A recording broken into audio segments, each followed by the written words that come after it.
Selamat pagi, selamat siang, dan selamat malam. Terima kasih atas kesempatan yang diberikan, sehingga pada kesempatan ini saya, Agatha Fabian, dapat mempresentasikan skripsi saya yang berjudul Pengaruh Penerapan ESG terhadap Risiko Kinerja Keuangan dan Reaksi Investor di Bursa Efek Indonesia. Pendahuluan. Perubahan iklim dan degradasi lingkungan telah memberikan dampak negatif bagi masyarakat dan stabilitas keuangan. Perubahan iklim ini dianggap sebagai ancaman sistemik terhadap seluruh sektor ekonomi.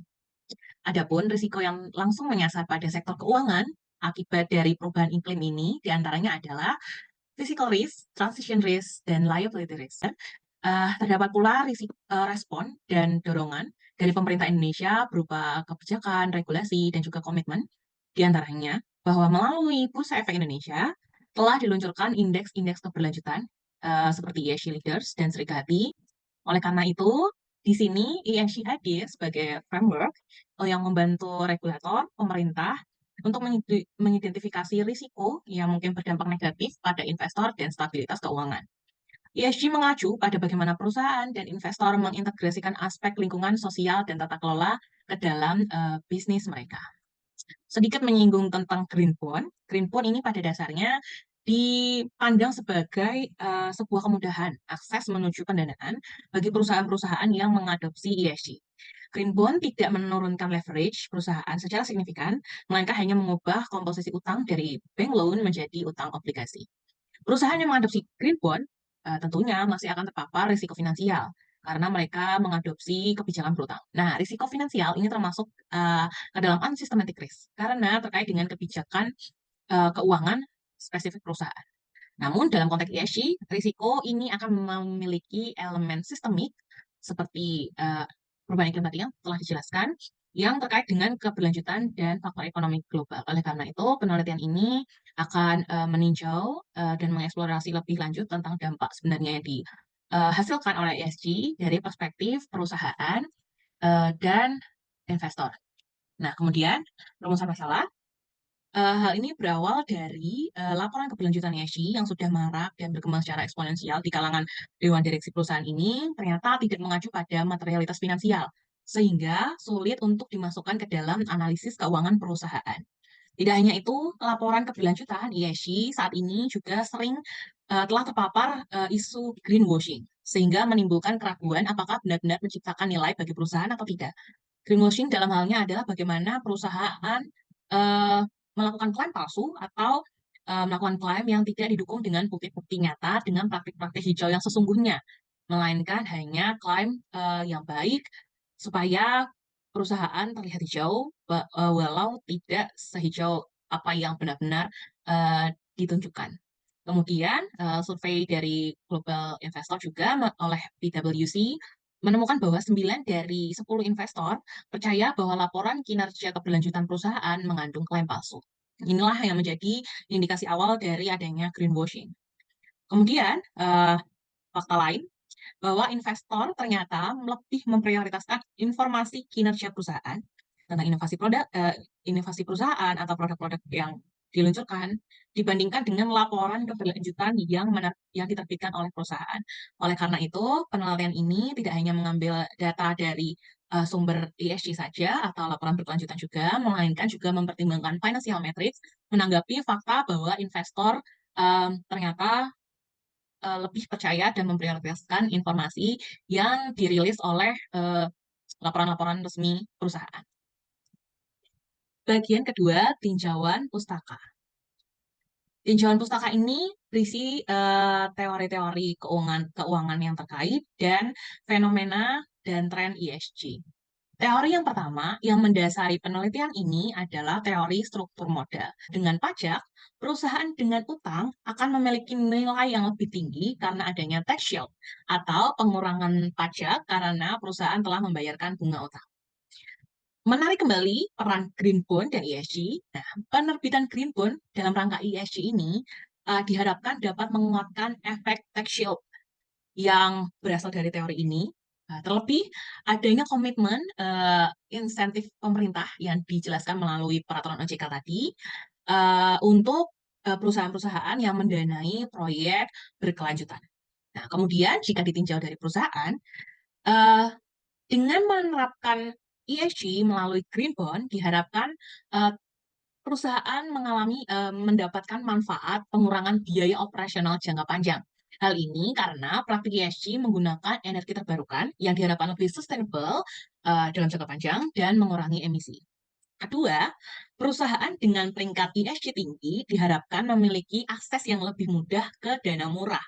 Nah, eh, akhir dari kemudahan akses menuju dana murah ini diharapkan dapat menekan keseluruhan biaya modal perusahaan sehingga biaya modal menjadi lebih rendah.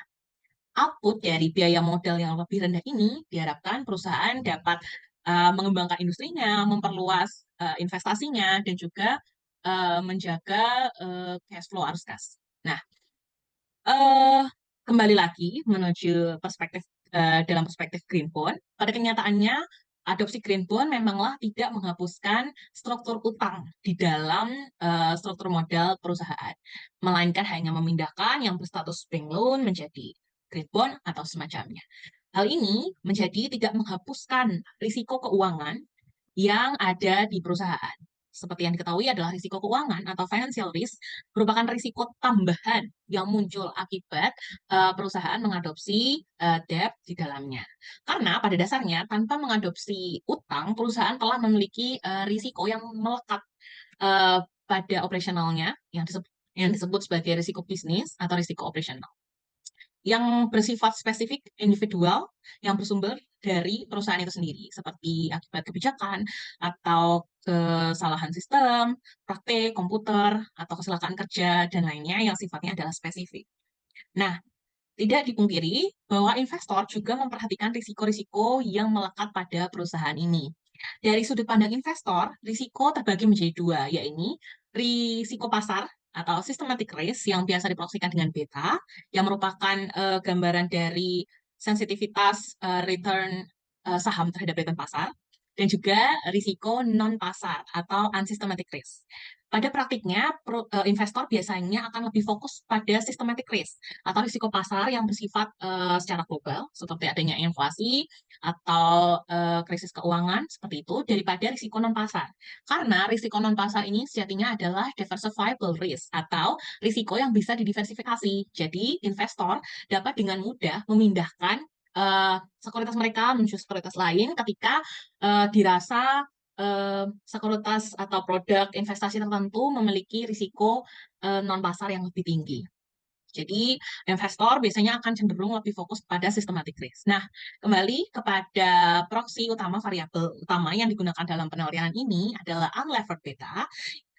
Ini diharapkan bisa mewakili risiko dari kedua perspektif, yaitu perspektif investor dan perspektif perusahaan. Dari perspektif perusahaan, unlevered beta tentunya akan memberikan gambaran secara murni tentang risiko bisnis operasional yang mengenai aset perusahaan secara langsung dengan mengeksklud leverage di dalamnya. Dari perspektif investor, nah, unlevered beta diharapkan dapat mewakili risiko pasar, systematic risk yang biasa juga diproyeksikan dengan beta, namun tidak memperhitungkan struktur modal atau utang di dalamnya. Nah, kembali keterkaitan ESG dengan risiko, diharapkan perusahaan dengan kinerja ESG yang baik akan menghasilkan risiko pasar yang lebih rendah dan risiko operasional yang lebih rendah.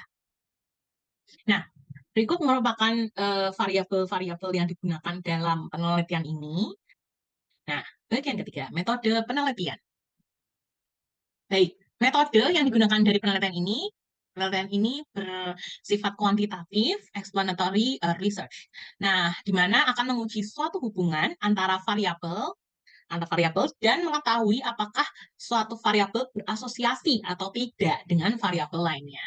Nah, jenis data yang digunakan dalam penelitian ini data merupakan data sekunder yang dikumpulkan dengan teknik purposive sampling melalui sumber sekunder, yakni Refinitiv, Thomson Reuters, dan annual report yang dipublikasikan oleh perusahaan dan dapat diakses oleh seluruh pihak. Penelitian ini nantinya akan meregresikan data panel. Data panel sendiri merupakan gabungan antara unsur data time series dan cross section. Nah, berikut merupakan kriteria dari sampel penelitian yang digunakan dalam penelitian ini. Berikut merupakan hasil dan pembahasan dari penelitian ini. Berikut merupakan statistik deskriptif. Nah, kemudian terdapat sedikit penjelasan tentang berbagai metode estimasi yang digunakan untuk data panel, pengolahan data panel dalam penelitian ini. Nah, penelitian ini tidak melakukan uji Hausman di dalamnya untuk memilih metode estimasi untuk regresi data panel. Yang pertama, karena peneliti di sini akan menentukan berdasarkan karakteristik data, cara pengumpulan sampel, dan tujuan dari penelitian ini. Nah, Six Effect Models atau FEM dipilih sebagai model yang paling sesuai untuk melanjutkan analisis regresi. Dengan menggunakan FEM, analisis ini dapat mengontrol variasi antar perusahaan yang bersifat unik dan spesifik, yang merupakan tujuan dari pertanyaan penelitian ini. Sehingga hasil yang diperoleh lebih mencerminkan kondisi yang sebenarnya dari perusahaan dalam sampel. Berikut ini merupakan hasil pengujian model 1 dan 2. Kemudian, model 3 dan 4. Didapatkan bahwa penerapan ESG yang direpresentasikan dengan total ESG score berpengaruh positif signifikan terhadap unlevered beta atau risiko. Menurut trade-off teori, investasi ESG yang tinggi akan meningkatkan biaya operasional di awal. Nah, peningkatan biaya operasional inilah yang dapat meningkatkan persepsi risiko. Menurut sudut pandang agency teori, peningkatan ESG dapat menciptakan konflik antara manajemen dan kreditur karena dianggap tidak menghasilkan keuntungan secara langsung.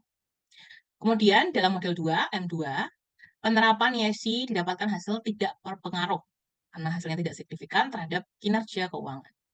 Menurut sudut pandang trade-off teori, biaya awal untuk implementasi ESG mungkin membatasi dampak langsung pada profitabilitas yang tercermin dalam ROI. Menurut agensi teori, implementasi ESG secara tidak langsung menghasilkan pengembalian modal yang tidak disukai oleh manajer receivers, yang lebih fokus pada return cepat, sehingga muncul konflik antara investor dengan pemegang saham dan juga dengan manajer.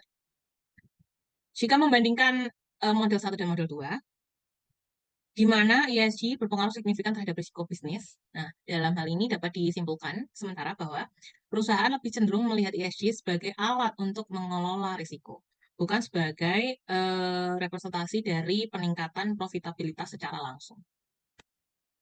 Nah, kemudian untuk model 3 dan 4, M3 atau model 3, ditemukan bahwa unlevered beta ternyata tidak berpengaruh terhadap reaksi investor, sedangkan ROI atau kinerja keuangan berpengaruh positif terhadap reaksi investor. Menurut sudut pandang signaling teori, kinerja keuangan yang baik itu mengirimkan sinyal positif kepada pasar dan investor, sehingga terdapat hubungan signifikan positif antara ROI dan Tobin skill. Kemudian, jika dilihat dari sudut pandang risk-return trade-off, investor lebih fokus pada return daripada risiko, sehingga manajer reserves lebih memilih menghindari risiko, meskipun ada potensi keuntungan yang tinggi. Model yang terakhir, model 4, penerapan ESG terdapat berpengaruh negatif signifikan terhadap reaksi investor. Nah, koefisien negatif yang muncul dari hasil regresi ini menunjukkan bahwa peningkatan ESG dalam jangka pendek dikaitkan dengan penurunan nilai perusahaan. Reaksi jangka pendek mungkin melihat ESG sebagai investor jangka pendek mungkin melihat ESG sebagai pengurang profitabilitas jangka pendek karena biaya implementasi yang tinggi. Sedangkan menurut sudut pandang risk-return trade-off, investor mungkin mengharapkan return yang lebih tinggi ketika mengambil risiko yang lebih besar. Diakhiri diskusi ini dengan perbandingan antara M1, M2, dan M3. Dalam model 1, ditemukan bahwa perusahaan ternyata peduli pada risiko di saat mereka mengadopsi ESG. Dalam model 2, ditemukan bahwa ternyata dalam jangka pendek, perusahaan tidak peduli terhadap kinerja dari adopsi mereka terhadap ESG. Dalam model 3, justru terlihat seperti kebalikannya, yakni ternyata investor hanya peduli pada kinerja ROI dan kurang peduli terhadap risiko UB, sekalipun tanpa ESG di dalamnya. Demikian yang dapat saya sampaikan dari penelitian untuk skripsi saya. Terima kasih dan salam sejahtera.